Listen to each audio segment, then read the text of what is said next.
My wife cheated on me with her ex-fiancé and invited him to stay at our house. I tried to trust her but, hey everyone, I'm Ryan, and I've been married to my wife, Madison, for almost 8 years now. We have 2 amazing kids, Emily, who's 6, and Logan, who's 4. I thought we had the perfect life together. We were the typical American family with a small house in the suburbs, a dog named Sparky, and weekends filled with soccer games, family dinners, and movie nights. But about 6 months ago, something changed. Madison started working late more often, claiming she had to meet tight deadlines at her marketing firm. At first, I didn't think much of it. She'd always been ambitious and dedicated to her job. But it was more than just the late nights. She started to become distant, less interested in spending time with me or the kids, and I could sense a weird tension between us. I started getting suspicious when she wouldn't leave her phone unattended. She had never been like this before. She was always open and didn't seem to care if I glanced at her messages. But now, she'd grab her phone the moment it buzzed, holding it close like it was some precious gem. I didn't want to be that guy, the paranoid husband who jumps to conclusions, but one night, I decided to test the waters. I casually asked, "Hey, who are you texting all the time?" She barely looked up from her phone and said, "Just work stuff. You know how demanding clients can be." I let it go. Maybe I was overthinking things.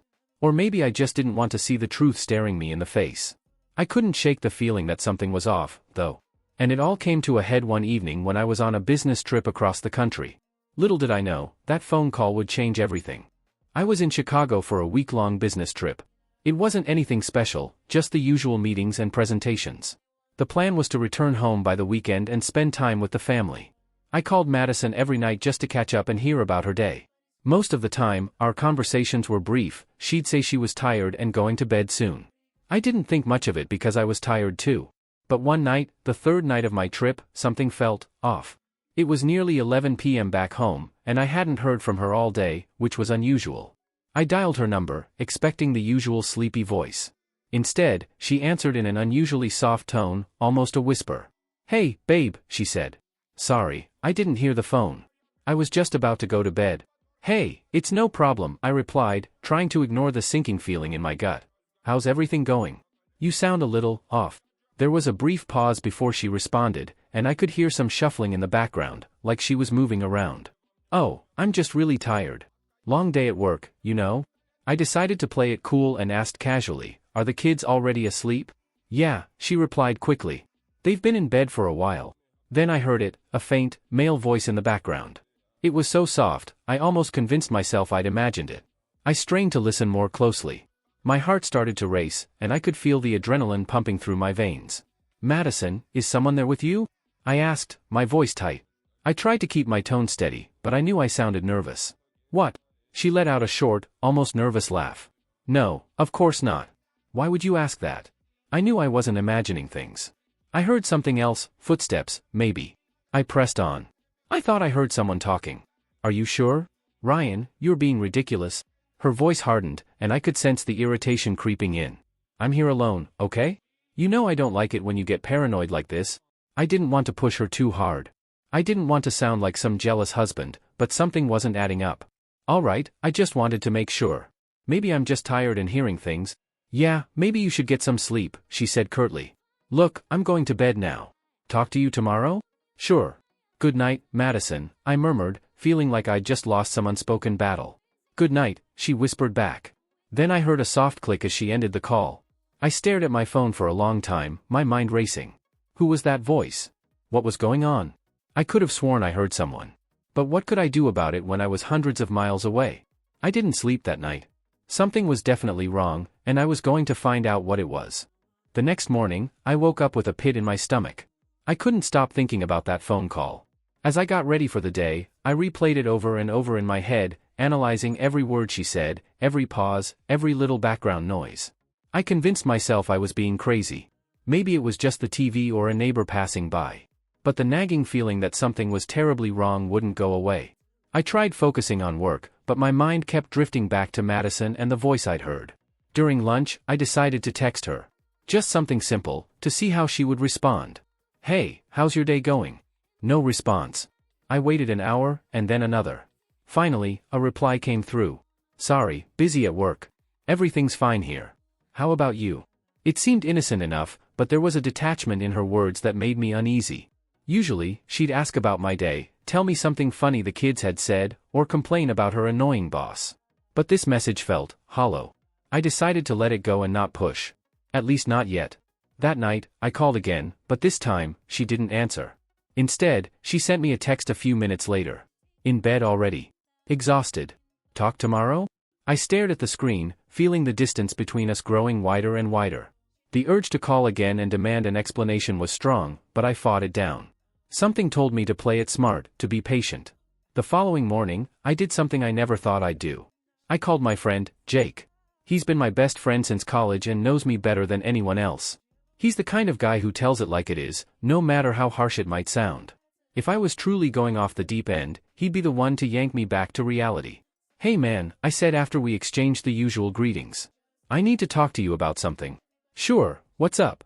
His voice was casual, but I could sense the concern beneath it. "I think Madison might be. I think she's hiding something from me."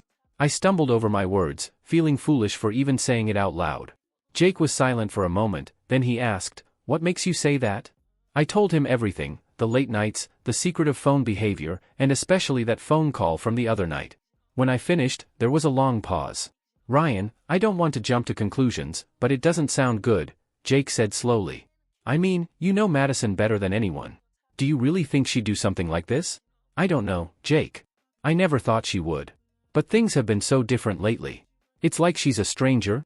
"Listen, if I were you, I'd be careful about how you handle this. Don't just accuse her without proof. But at the same time, don't ignore your gut either. If you think something's up, then maybe it's time to look a little deeper." We talked for a while longer, and by the end of the conversation, I felt a little better. Jake was right. I needed proof. If I wanted to confront Madison, I had to be absolutely sure. But how was I supposed to get proof from so far away? That's when a crazy idea crossed my mind. I hesitated, considering all the ways it could go wrong. But if Madison really was hiding something, I had to know. So, I decided to take a risk. I'd call someone I never thought I'd turn to for help, my neighbor, Michelle. She lived across the street and was always home with her kids. I took a deep breath and dialed her number. "Hey Michelle, it's Ryan," I said as soon as she picked up. "I need to ask you for a huge favor. Can you keep an eye on my house for me? Just for a few days. Let me know if you see, well, anyone unusual around." "Of course, Ryan," she replied without hesitation. "Is everything okay?" "Yeah, everything's fine," I lied. "Just being cautious." "Thanks, Michelle." Hanging up the phone, I felt a mixture of guilt and relief. I hated involving someone else in this mess, but I needed eyes on the ground. If Madison was really cheating on me, then sooner or later, I'd find out. All I could do now was wait and hope that I was wrong. The next few days were a blur of restless nights and anxiety-filled days.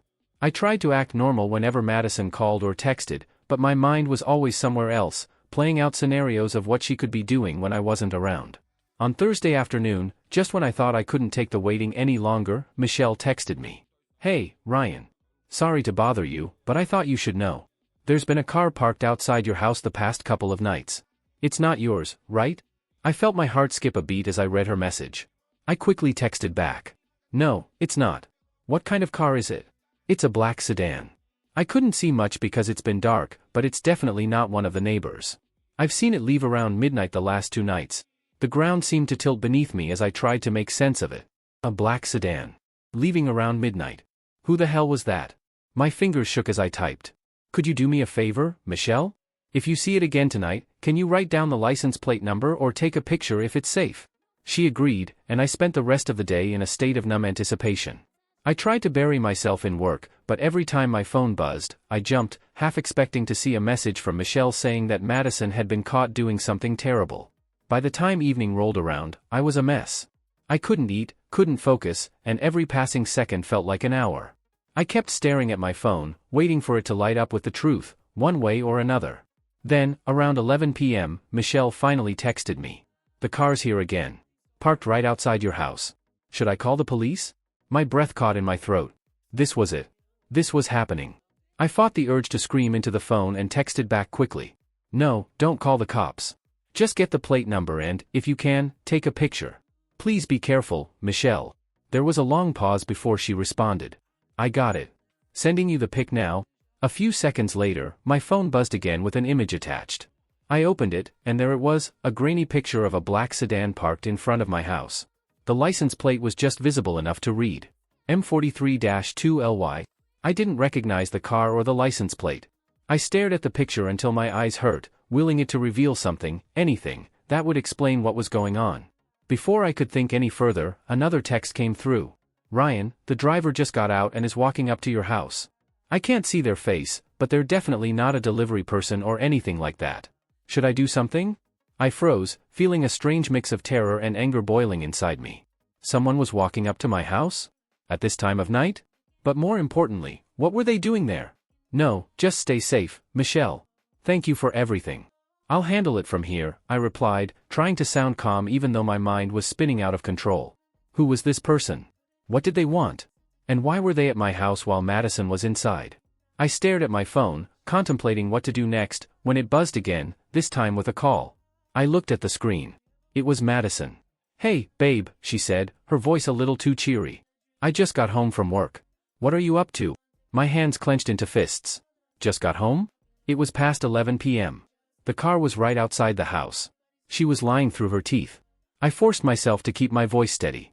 Not much. Just got back to the hotel. How was your day? Busy, busy, busy, she laughed lightly. You know how it is. Same old, same old. For a split second, I almost blurted everything out right then and there. I wanted to scream at her, to tell her I knew about the car, the lies, and everything else. But I didn't. I needed more than just a car parked outside to confront her. I needed concrete proof. Yeah, I get it, I muttered. Listen, I'm beat. Gonna crash early tonight. Talk to you tomorrow? Of course. Good night, love. Good night, I replied, barely able to keep the anger out of my voice. She hung up, and I sat there, staring at the phone like it was some sort of alien object. I knew, deep down, that she wasn't home alone. I needed to know who that person was. And why they were there. Without thinking twice, I called my friend Jake again. Hey, Jake. I need a huge favor, I said, my voice tight with desperation. I need you to run a license plate for me. I rattled off the number Michelle had sent me, and Jake promised he'd look into it first thing in the morning. Now all I could do was wait and pray I'd have answers soon. As I lay down, I realized that I wasn't just looking for proof of an affair anymore. I needed to know exactly who my wife was letting into our home while I was gone. The next morning, I barely touched my breakfast. I was glued to my phone, waiting for Jake to call back. The minutes dragged by like hours, and just when I thought I was going to lose it, my phone buzzed. Jake's name flashed on the screen. Ryan, I found out who the car's registered to, he said without preamble, his tone serious. Who? I asked, my heart pounding in my chest. It's a guy named Scott Williams. Does that ring any bells? Scott Williams. I searched my memory, but the name didn't sound familiar. No, I don't know any Scott Williams. Are you sure? Positive, Jake replied. I did a quick search on him too. He's not just some random guy. He's got a business listed under his name, a financial advisory firm downtown. He's not some casual acquaintance, Ryan. He's someone with money and influence. I tried to process what Jake was saying. If this Scott guy was a stranger to me, how did he know Madison? And what was he doing at my house? Wait, can you find out more about him? Like, where he lives or what his deal is? I asked, grasping at straws. Jake sighed. I can dig a little deeper, but it'll take some time. In the meantime, you need to figure out your next move. If this guy is regularly showing up at your place while you're gone, something's definitely up. I thanked Jake and hung up, my mind racing. Who was Scott Williams to my wife? And why had she been lying to me about her late nights at work? I decided I couldn't wait around any longer. I needed to talk to Madison directly, but I knew that a phone call wouldn't be enough. I had to see her face when I asked her who Scott was. Without a second thought, I called my boss and asked if I could cut my trip short. I made up some excuse about a family emergency, and thankfully, he didn't press for details. I booked the earliest flight home, and by mid-afternoon, I was on my way back. My mind was a whirlwind of conflicting emotions on that flight. Anger, hurt, fear, they all collided within me, making it impossible to sit still. I rehearsed 100 different ways to confront Madison, but no scenario felt right. Would she deny it? Would she laugh it off? Or would she finally come clean? When I landed, I called an Uber straight to my house. I wanted to catch her off guard, to see if Scott's car would be there again. As the Uber turned onto my street, my heart stopped. There it was, Scott's black sedan, parked right in front of my house like it belonged there. My hands trembled with rage as I paid the driver and stepped out. It was still the middle of the day, so I figured the kids were at school, thank God. I crept up the front path, taking deep breaths to calm myself.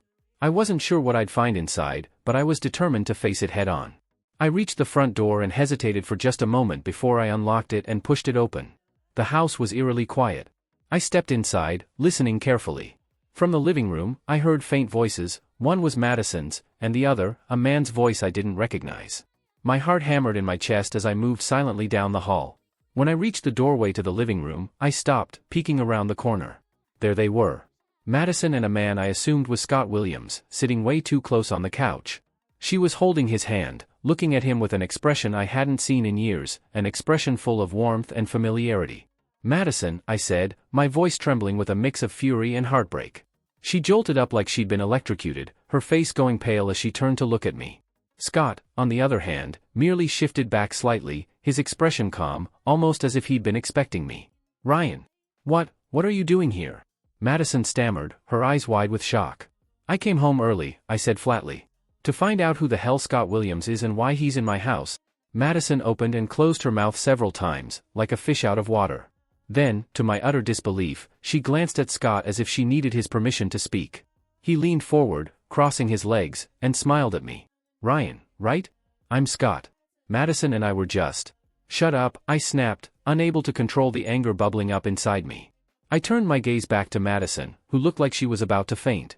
"Who is he, Madison? And don't you dare lie to me." She swallowed hard, then finally spoke, her voice barely above a whisper. He's my ex-fiancé." The words hit me like a sledgehammer. "What? You told me you didn't have any serious relationships before me." She glanced at Scott again, and he nodded slightly, almost like he was giving her permission to continue. We were engaged a long time ago. It didn't work out, and we went our separate ways. But we reconnected recently." "Reconnected?" I repeated, my voice shaking. "So, what, you just decided to let him waltz back into your life? Into our home?" Tears welled up in her eyes, but I didn't care. "Not anymore. It's not like that, Ryan. Scott's been going through a tough time, and I was just trying to help him." "Help him? You think I'm going to buy that? Do you have any idea how pathetic that sounds?" "I'm sorry," she cried, standing up and reaching out toward me. "I know it looks bad, but I swear, it's just, he needed someone to talk to. We've been meeting to." "To what?" I demanded. "Rekindle your relationship? Cheat on me?" "No," she screamed, her face twisted in anguish. "I haven't slept with him. I haven't done anything like that.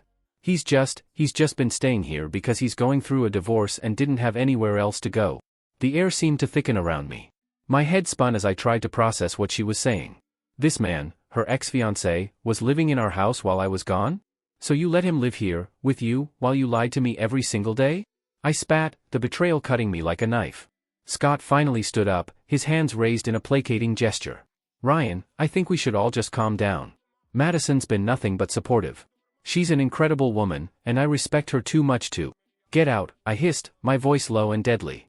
Scott blinked, taken aback. "Excuse me. You heard me.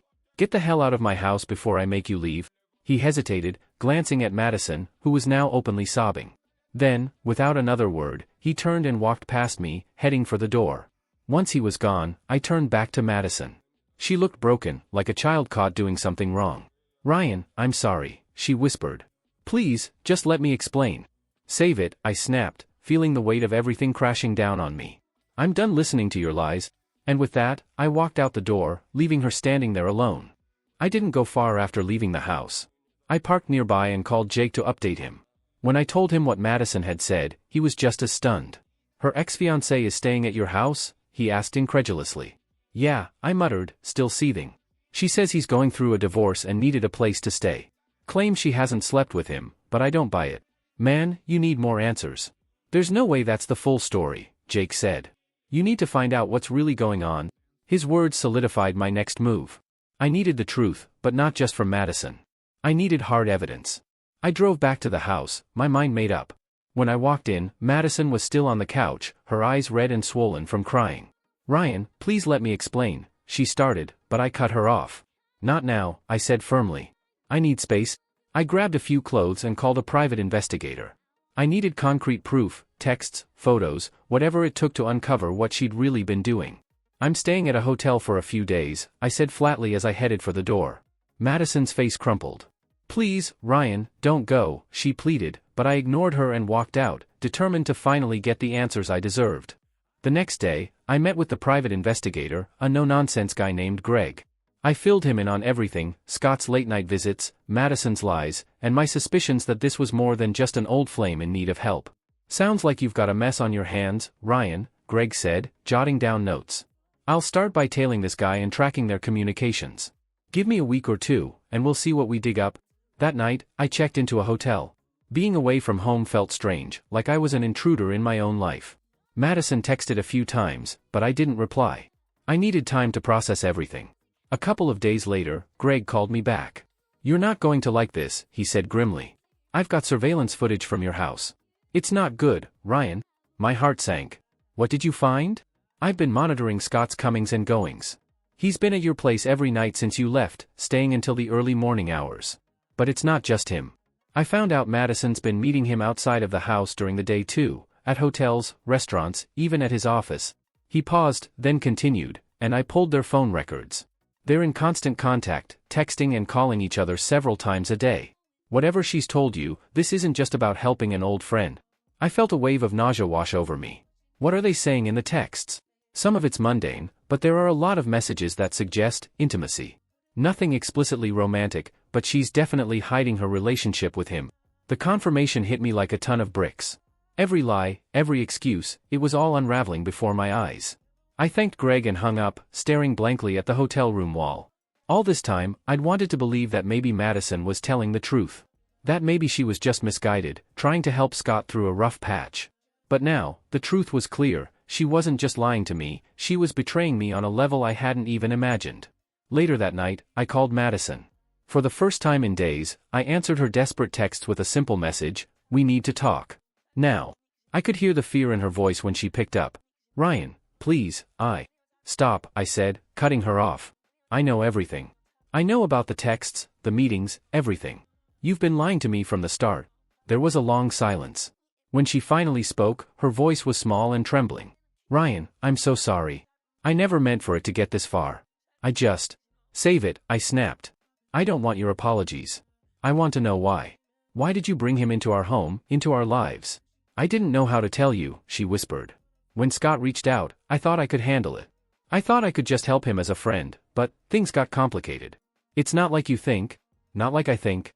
I nearly shouted. "He's been staying at our house every night. How am I supposed to think this is anything but an affair?" She started crying, and for the first time, it didn't soften me. It just made me feel cold and detached. "Ryan, I swear we haven't slept together," she sobbed. "But she hesitated, then took a shaky breath. "I wanted to. That's why I've been so distant. I'm ashamed of myself, and I didn't know how to stop." The admission hit me harder than any lie could have. She hadn't gone through with it, but she wanted to. That was almost worse, knowing that in her heart, she'd already chosen him over me. "I'm filing for divorce, Madison," I said quietly. "This is over." "Please, no," she cried, her voice breaking. "I know I messed up, but we can fix this. I'll cut off all contact with him, I swear." But I knew it was too late. Whatever we'd had was broken beyond repair.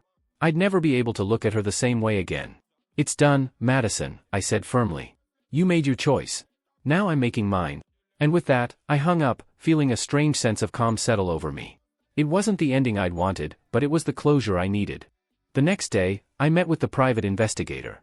He had surveillance footage and phone records showing that Madison and Scott had been meeting outside our home, at hotels and restaurants. Their texts were constant, hinting at emotional intimacy, but not outright infidelity. When I confronted Madison, she admitted everything. She told me she hadn't slept with Scott, but she wanted to. That confession hit harder than anything else. She claimed she had tried to cut ties with him, but every time he reached out, she felt drawn back in. "I know I've hurt you, Ryan," she sobbed. "But I love you. I want us to fix this." "Fix what?" I asked coldly. "The trust is gone, Madison. I can't rebuild something that's been shattered." She begged me to stay, to go to counseling, to start over. But I knew it was too late. I felt numb as I told her I was filing for divorce. She broke down, but I couldn't feel sympathy anymore. A few days later, Scott called me out of the blue. He apologized, said he was cutting all ties with Madison, and assured me they hadn't slept together. But his words meant nothing. After that, I informed Madison of my decision to proceed with the divorce.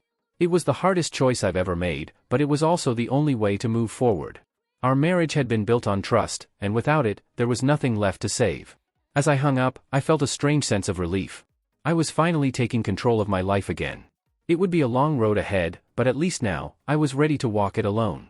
The next few weeks were filled with paperwork, meetings with lawyers, and difficult conversations with our kids. Emily and Logan were too young to fully understand, but they sensed something was wrong. Madison and I tried to keep things civil around them, but the atmosphere was tense.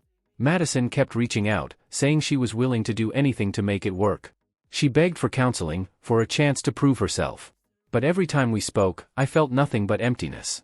I couldn't shake the image of her and Scott, the lies, the betrayal.